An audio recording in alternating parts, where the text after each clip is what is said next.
Hello, viewer. How are you doing? Welcome to Full Record Jacket with Phil and Ben. What's in the bottom, Ben? I'm reading tea leaves, Phil.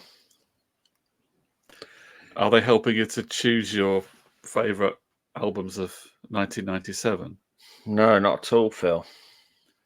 It's a difficult year for you, isn't it, this one? It's a very difficult year, and also the fact is, I had coffee, so there's no tea leaves at the bottom. If you followed us recently, thank you. We do appreciate all the followers. And as you may have gathered, we are doing a different year of the 90s every month and discussing the albums rather than the singles. And we're having to pick our personal top three from each year. And we seem to have been discussing 1997 forever. We at least for the whole of August 1997 has been the topic of conversation, and I thought it was going to be really, really easy. And I've just listed here the albums that are fighting, and then the albums I haven't listened to, but I really want to listen to, and we're running out of time. What's on your fighting list? My fighting list. Well, I'll give you a hint. Okay, yeah. That's obviously going to be up there, yeah. That's going to be up there. I've got Word Gets Around Stereophonics, Do It Yourself, The Seahorses. Are either of those really going to knock Oasis out of the top three? No. Let's face it, they're fighting for the two remaining spots, aren't they? Is there anything that you think potentially could lever out? I think Word Gets Around. No, because it was that album for 97 I'd waited so long for. As we said on the previous show, which you can go and find it if you haven't already seen it, because then this line is not going to make any sense. But in a previous show, I said that it seemed forever for Be Here Now to come out. But in retrospect, it was such a short space of time because it's been out, 27 years now. But I just remember the anticipation and all that sort of wanting it. So let's face it, that's going to be in there because it's a very important album to me. So I've got Word Gets Around Stereophonics, which is a great album. I possibly think that's going to be in my top three. Do It Yourself, The Seahorses. I really enjoy that album. It Doesn't Matter Anymore, The Supernaturals, great pop indie album. Life Through a Lens, Robbie Williams. That also means a lot to me, that album. I really enjoyed that album at the time. Still do now. OK Computer, Radiohead. I sort of came to that one late, probably in the last 4 or 5 years. It's okay. I can see why it gets so highly regarded because of production values and the complexity of it. Flaming Pie, Paul McCartney, Fat of the Land, The Prodigy, James Whiplash, and then that Yola Tenga. So there is a battle going on. I think I know what the top two, other two spaces will be. But then I've got Portishead to listen, to go in there. Attack of the Grey Lantern, Corner Shop, When I Was Born for the Seventh Time, Elliott Smith, Either Or, Blur's Blur album, Supergrass, In It for the Money, Paul Weller, Heavy Soul, Super Furry Animals, Radiator, and Finley Quay, Maverick Strike. I hate 97, Phil. So is this definitely the biggest list of contenders that you've had for any year? Yeah, because I just think it's the peripheral sort of stuff. Because obviously my 97 was taken up a lot by Be Here Now when it came out. I listened to it non-stop. But it's those peripheral albums that sort of make up the year that are the difficult ones. But I think, if I'm honest, Word Gets Around, Do It Yourself, It Doesn't Matter Anymore, and Life Through a Lens are probably going to be the ones that are battling it out, because the rest of them I discovered later. And this is our favourite album, so they've got to have meant something sometime. Some of it's got to have meant something at the time. Yeah, it doesn't have to have done. I mean, it could. No, I know, it could but have moved you so much in a week. I think obliterate everything from the time. But yes, well, something almost did. Gary Barlow's album. What a sonic masterpiece that was. Well done for that one, listening all the way through. I did, and I do feel sorry for Gary Barlow because he did get a lot of brown stuff thrown his way at the time, and I think I said on that short video I released, it is very Take That light. It's Take That without the charisma. It was almost too polished, if you know what I mean. It was almost trying too hard, and it just ended up sounding quite bland. Who produced it for him? I don't know. That particularly. No, I don't know. It almost sounded. It's very dated. Okay, very much It of its sounds time. very much of its time. But I listened to it. I gave it its credit. I think I did say it is very boys to men, but without the boys or the men. So Poor he old was Gary. Still, yeah, he's yeah. had plenty of acclaim and success over the years. So we won't feel too No, sorry no. for him. And let's face it, that album is probably better than the album I've put out, which is no album. I think, is it fair to say the three biggest albums of '97 were Oasis, Be Here Now, probably in certain Fat of the sense. Land. Yeah, that's another one. I was also going to say the Verve's Urban Hymns, but the Fat of the Urban Land, Hymns, yeah. the Prodigy one may have sold more. I'm not sure, but it was certainly, they were both very, very big. Well, up And until then, Be Here Now came out, it was the fastest or biggest selling album of the year, I think. okay, so they may be the big three. Then the Radiohead is certainly the big one for sort of critical acclaim and that kind of thing. And then I guess the Robbie Williams one is probably the big sort of mainstream pop type album. Yeah, but I think that came more into the following year. That was later. Yeah. Yeah, it got released. It didn't do very well when it originally got released. It was 98 was when he became really, really big. When Angels came out around that Christmas sort of time, I think that's what really kicked it off. So yeah, I'm in a bit of a pickle, bit of a bind, young Philster, with my 99. Is it me or has it just gone really dark? It did seem to get dark here as well. Yeah, there must be a big cloud over the town. Maybe it's because I've left out Gary Barlow's album from my list. It could be. Barlow has sent a dark cloud over to haunt us.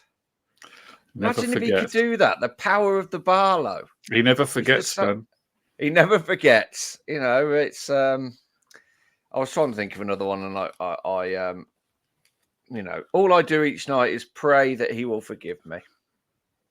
I did it. I got it in there, didn't I? Just about, yeah. Yeah. And if it gets any darker and cloudier and colder, I may have to relight my fire. Yeah, I'm running out of song titles now. Yeah. Just have patience, Phil.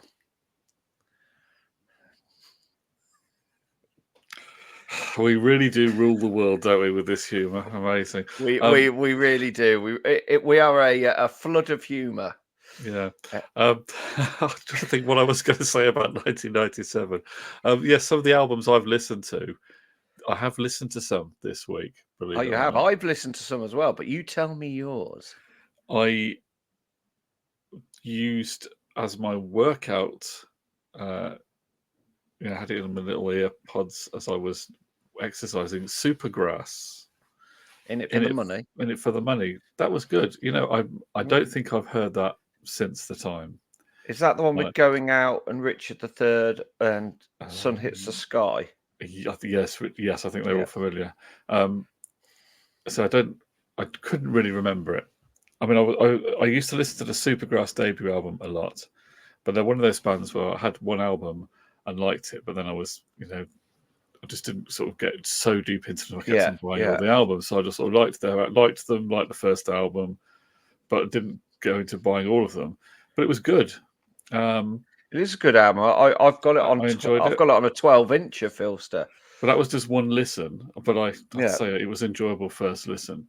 So I couldn't really find anything to fault about that. It was a good Supergrass album, and it wasn't, it wasn't like a. I do enjoy that album. It wasn't the second album slump or whatever you want to call it. No. Supergrass were consistent. They were, even the follow-up one, the one with Mary and Pumping on Your Stereo. That was I remember having that on a lot when I went to France and that was 99. That album that came out. We may hear that. I'll tell you what, the big question from that though, Phil, is When you're when you're exercising, are you exercising at home? This was out. This was in the garden. Yeah, this was out. This was just And I know what our not in the listeners are gym. I wasn't thinking. in the gym. I wasn't surrounded by posing people in the gym. The big question from this, though, Phil, is were you wearing spandex or were you just in your 1980s shorts? I was actually wearing a. Sun's out, guns out. I think I was wearing a Nike Thong. t-shirt running top thing and a pair of Yeah. shorts and trainers. That was it. That's all I was wearing. No. And maybe had a baseball cap on. Ah, Yeah. that's an image I'll never get out of my It's head. not something that you want to really think about too much. Now, I went for a walk. I went for quite a long walk, and I listened to Primal Scream one evening as the sun was going down. And Blimey, Riley, did you hear that? yeah, was the that door was slamming? it wasn't gunfire then? That's okay. It wasn't gunfire. Oh, we should have said it was. You should have said it was. I could have worn a silly little tissue or towel on my ear. Yeah. Don't know what that was. I think it's my back door slamming. It sounds rude. What was I saying? Primal Scream, Vanishing Yes, Point. Vanishing again, Point. Yeah. Again, I mean, I don't think I've heard any of that album since the time. I don't think I've ever listened to it. And it's a good one. It is on my list here. No, it's not on my list, but I did see it. But I knew you'd listened to it. So. No, there was a song on there which I did recognise, although I thought it must have been a single, and I looked it up and it wasn't a single. That's called Medication, which is like one of their Stonesy style rockers, and I think I must have heard that on something like Joe Wiley show or Steve Lamacq show or whoever was doing that then at the time. But yeah, it's a good album. It's got a little bit of, I suppose it's somewhere between, because they did Screamadelica, didn't they, in the early 90s? Yeah. And then they did that sort of back to roots Stonesy style one, Give Out But Don't Give Up. And this, in a way, kind of has elements of both of those, but then it was also something different as well. Of course, Vanishing Point is a cult movie. If anyone hasn't seen that, it's got I can't remember the guy who's in it, but it's basically about a guy driving a car across the American desert, being pursued by the police. That's basically it, isn't it? Really? Yeah. There's not a lot. There's not a lot more to it than that. And there is a snippet of the dialogue, which incidentally, which is what because the DJ is following the talking about this driver, isn't he? And the DJ is one of the characters in the film, and his thing about here goes the Challenger, the last American hero, blah blah blah. That was recited by Axl Rose in a Guns N' Roses song, but I think that Primal Scream may have actually used the original movie snippet. I don't know why I'm talking about this, but there's a track on the album called Kowalski, which is named after the character in the film who's driving the car. Yeah. And Gary Newman. I think Bobby Gillespie described the album as a speed freak road movie record. So it's sort of inspired by that film. And just so people don't think that I am lying, there it is on my listen again. You actually did listen to the whole Gary Barlow. Did it? Yeah. I need to, because Primal Scream are a bit like what you were saying earlier about Supergrass. They're one of those bands that I think I put their album. I think I put Screamadelica in my 91, didn't I? I'm sure I did. I think you may have done. Yeah. And it's a band that I think I should listen to more. We all have it, don't we? Oh, I should listen to them more. But I mean, as you can see, it's finding the time at times. So, but I will. I need to listen to this Vanishing Point because I have heard lots of good things about it. Well, the one that came after that, Exterminator, is also well worth a listen, but that goes into the 2000s, I think. So, so that's the last Primal Scream album of the 90s. So it's their last chance to get in on this particular project. But I enjoyed that one as well. So I think those were the two that I had on this week. I don't think I've listened to any more 90s albums this week. Well, I've listened to, obviously, Gaza Barlow, me and Gaza. Yeah. As you can see there, I listened to Flaming Pie and Do It Yourself by the Stone Roses. Not Stone Roses, the Seahorses. I've also listened to, where's the other one? I did listen to OK Computer again. So I did listen to that. And what was the other one I listened to? I'm sure I listened. That might be the only three, I think. I listened to another one. I listened to Urban Hymns by The Verve. Oh, yes. Which is a good album. But it's not. The way I speak about it almost sounds like I don't like it. I do like it. I think it's a very good album. I think you can't get a better opening track really than Bittersweet Symphony. I think that's a great opening. In fact, the first three songs are great on the album. It just doesn't tickle my ivories as some other albums do. So I don't find it as easy a listen or easy to get into as I do some of the others. So, but Sonnet, Lucky Man, Bittersweet Symphony, all those sort of songs are great tracks. But as a collective, Lucky Man. Yeah, Lucky Man, which Drugs Don't Work. Drugs Don't Work. Turns out they do, because I took cold flu relief tablets the other day and they cleared my nose. So Richard Ashcroft was wrong, but there you go. Yeah. That's quite a depressing. So I was listening to it. It's one of those songs. The Drugs Don't Work. It's one of those songs that after listen to it, I can't get it out of my head. But it's quite depressing to have in your head because it's got things like a cat in a bag waiting to drown. So it's really this time I'm coming down. But he is a very, very talented songwriter, Richard Ashcroft. He is, yeah, and I like a lot of his solo stuff as well. So I couldn't knock it. So I mean, again, this is going to make it's difficult to pick a personal three. Is. There is a lot of good stuff in '97. You know, what I mean, obviously '97. I mean, singles wise, it was Candle in the Wind. So the albums are far better than the singles from this year. Yeah, I don't know what other singles were out. Well, obviously, apart from the ones from the albums we've talked about. Yeah. I wonder apart from Candle in the Wind, I wonder what the biggest.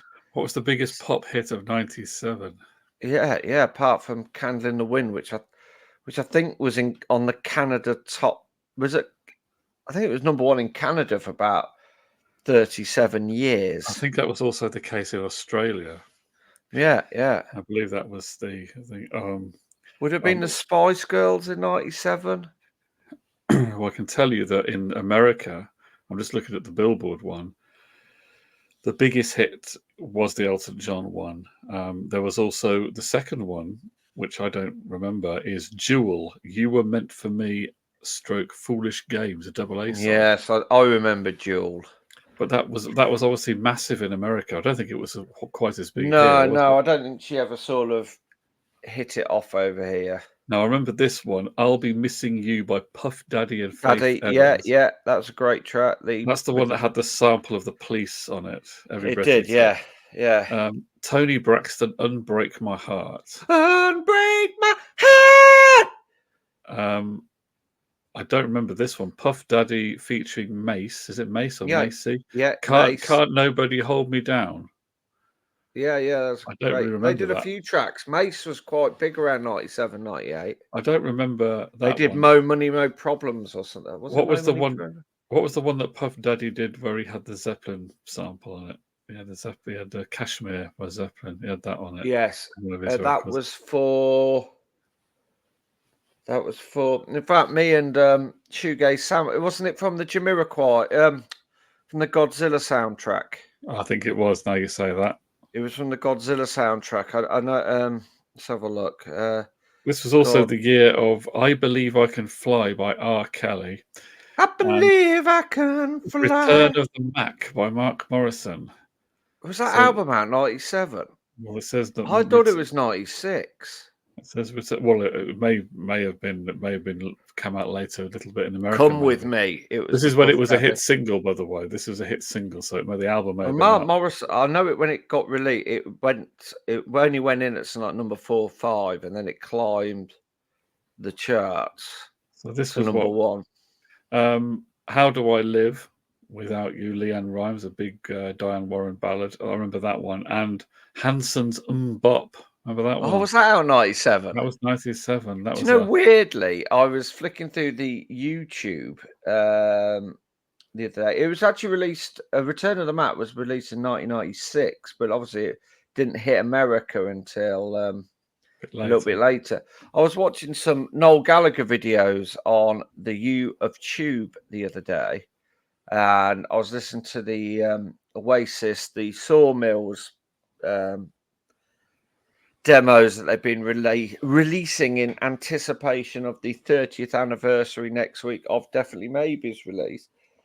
And weirdly, in between Oasis's I'm Out of Time and Liam Gallagher doing Half the World Away, they threw in YouTube threw in a live performance of Hanson. Okay. And to be fair, it wasn't actually that bad. It was obviously later Hanson. But yeah, it's a obviously they're still going. I know the singer, Hanson, because there was Hanson, and then there was Hanson the third. And I know the singer guy, he's got about 1 million children. Well, there you go. Bop So, is a pop classic. it is a pop classic. It is very much a classic of pop, one that I did not buy, and I will turn off if it comes on the radio. So how am I going to get to my favourite albums of '97? I mean, I'm really torn. There's a good 4 or 5 which are challenging those last 2 spots. And one of them could be a late entry, Phil, because Fat of the Land, I've only really listened to properly in the last couple of weeks. But that's a great album. I've also considered buying it on a 12-incher, but it is very much rock and roll on crack. And what about Spiritualized, ladies and gentlemen? We are floating in space. Rugby's finest. So, I mean, I haven't played that this year, so maybe I need to give that a listen as well, because that was massively acclaimed by the old journos, wasn't it? That was Didn't it win the Mercury Music Prize that year? I really don't know. Verve? But I know it was really. Is it Jason Pierce? It is Jason Pierce, isn't it? Yeah. Yeah. I like that album. I've listened to it a couple of times over the years. It's up there with, like, Portishead and that for me. So, but I'm not sure if it's going to. I like what it does, but do I like what it does enough to challenge my top tree? Well, Ronnie Size won the '97 Mercury Prize. Oh yes. Oh, what was the album called? Ronnie. New Forms.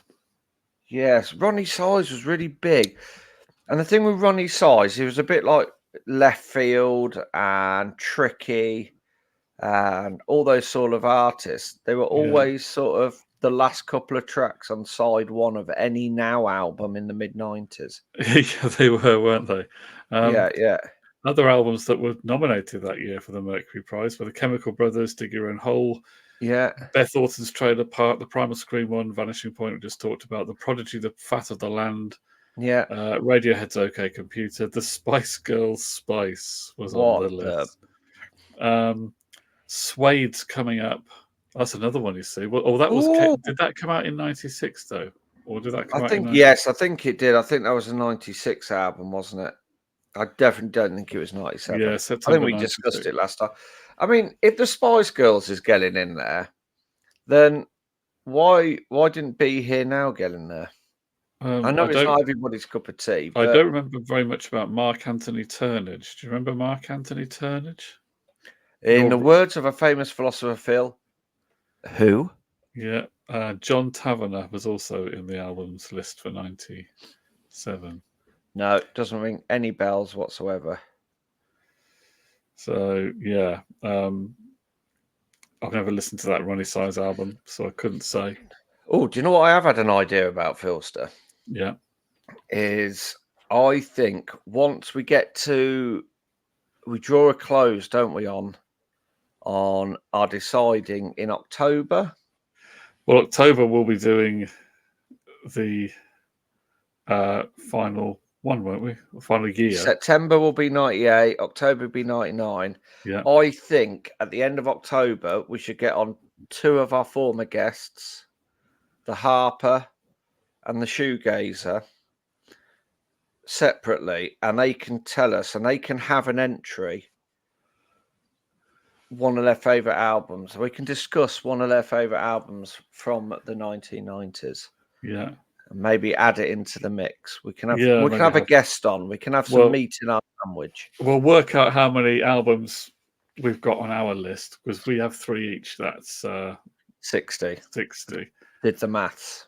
So if we give them a couple more each, then that'd be 64. Then that makes a knockout, doesn't it? It does. It does make a knockout. So that could be the way to get some of these classic albums in there. If our do you know what though? Choose them. I think it's hard enough looking at even just this list that I've got here of the great albums from 97 to then pit them against each other and knock one another out. It's going to be even harder. It is going to be like, which cat are you putting in that sack to drown it? It's selling puppies. It's going to be hard, Phil. Yeah. I'm not looking forward to it. I'm beginning to think I should have engineered this. Looking back to January, what I should have done is snuck in some absolute dross through the years, so it would have been easy to knock stuff out. I'm afraid you haven't done that, Ben. So I haven't done that. Well, with maybe 1 or 2 exceptions. Whoa! Back off the mic there, Sonny Jimmy. What are you trying to say? I'm not sure. I think I did put MC Hammer in, didn't I? So you did put MC Hammer in, but then maybe I've never listened. But then I've never listened to the MC Hammer album, so I couldn't possibly. It will blow your mind. I can't see knock him. What you don't realise about MC Hammer, Phil, is he has healing qualities. So you will listen to MC Hammer, and if you go on to mchammer.com, if you order some of his special hammer juice, that will come. If you rub it into your scalp and then put on MC Hammer, by the end of that record, you'll have thick, luscious hair. Well, I can't touch that. So you can't touch that. No, you certainly cannot. And with that, we are going to stop. Right now, thank you very much. Hammer time. Thanks for watching, viewers. And we will, in the next show, we promise, we will actually pick our personal top 3 albums of 1997. Until then, farewell.